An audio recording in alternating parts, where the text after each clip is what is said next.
ସେତେ ଅଭାବ ନାହିଁ ଲୋକ ପାଖରେ ସଫିସିଏଣ୍ଟ ଷ୍ଟକ୍ ଅଛି ଲୋକଙ୍କ ପାଖରେ ଘରୁଆଙ୍କ ପାଖରେ ଅଛି ଲୋକ ଡରିକି ଖାଲି କାଳେ ମିଳିବନି ବୋଲି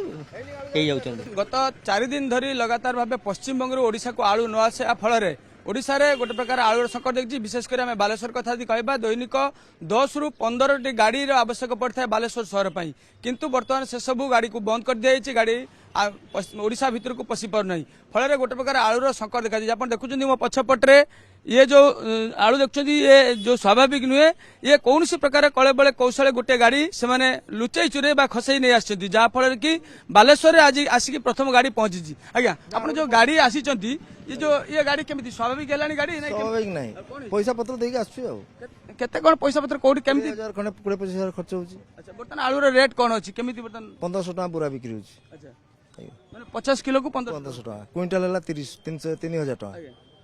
तो बर्तमान जो मैंने पाइकारी माने अच्छी खुचरा बेपारी माने से माने केते कौन आलू बिकुछ बिकिबे 35 ये रेट केते दिन लागियो काहे कि स्वाभाविक होला सेटा हम कहि परिबुनी हमको जाना नहीं सेटा आपण सेठी पचाले कहि परिबे हम कहि परिबे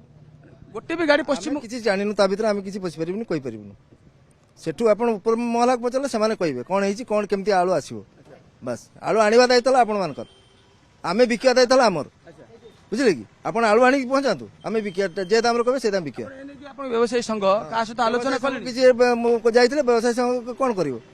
आलूटा आसी तो गाड़ी तो छाड़ुनाती पुलिस वाला बेंगल बॉर्डर रो बस ना दैनिक स्वाभाविक करी गाड़ी आनंतु आलू मिलिबो आपण प्रशासन सहित आलोचना कले प्रशासन छाड़ुनी आलू सेठी छाड़ुनी ना सेठी लोड दबनी मना कलानी। आपण आज आलू नवा पे आस्थिले बिकंदी बोधे केते आलू नेले रेट केमती कोन टका ना सेते अभाव नहीं लोक पाखरे सफिसिएंट स्टॉक अच्छी लोकଙ୍କ ପାଖରେ ଘରୁଆଙ୍କ ପାଖରେ ଅଛି ଲୋକ ଡରିକି ଖାଲି କାଳେ ମିଳିବନି ବୋଲି